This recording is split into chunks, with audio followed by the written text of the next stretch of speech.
नमस्कार, मी प्राजक्ता आणि हा आहे माझा पहिलाच ब्लॉग. तर मी आणि माझ्या मैत्रिणी मिळून ठरवले की नवीन वर्षाची सुरुवात आपण देवस्थान करून करूया नाशिकची. तर आम्ही आता निघालो बनीगडावर पहिले, त्यानंतर आम्ही जाणार आहोत त्र्यंबकेश्वर. तर खोपट बसस्टँडला आम्ही आल्यानंतर आम्ही तिथून नाशिकची बस पकडणार आहोत.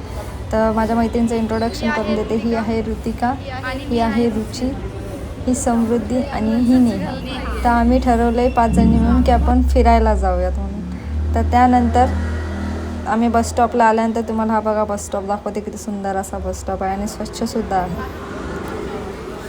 त्यानंतर नाशिकची बस लागली, महिलांना हाफ तिकीट होतं. मग त्यानंतर थोडा वेळ बस थांबली विश्रांतीसाठी फेमस स्नॅक्स कॉर्नरला. त्यानंतर परत प्रवास सुरू झाला. मग नाशिकला पोचलो. 4.5 तासाच्या प्रवासानंतर आम्ही नाशिकला पोचलो. तिथून आम्ही वनीगडासाठी शेअरिंग केली. 150 पर पर्सन अमाऊंट होती. तिथून मग आम्ही वनीगडावर पायथ्याशी पोचलो. रोपवेसुद्धा होता, पण आम्ही ठरवलं की आपण पायऱ्यांनी जाऊया म्हणून.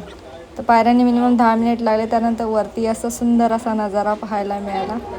लाईन होती, 1 तासाच्या आत नंबर येऊन गेला. त्यानंतर आम्हाला आरतीसुद्धा मिळाली, आरती चालू झाली. तसंच आरती आणि आम्ही दर्शन घेतल्यानंतर निघालो परत घरी जायला, मैत्रिणीच्या घरी. कारण मैत्रिणीचं घर नाशिकमध्येच होतं, तिच्या रिलेटिव्हचं. तर तिकडे आम्ही थांबणार होतो, कारण दुसऱ्या दिवशी आम्ही त्र्यंबकेश्वरला जाणार आहोत म्हणून आम्ही थांबणार होतो.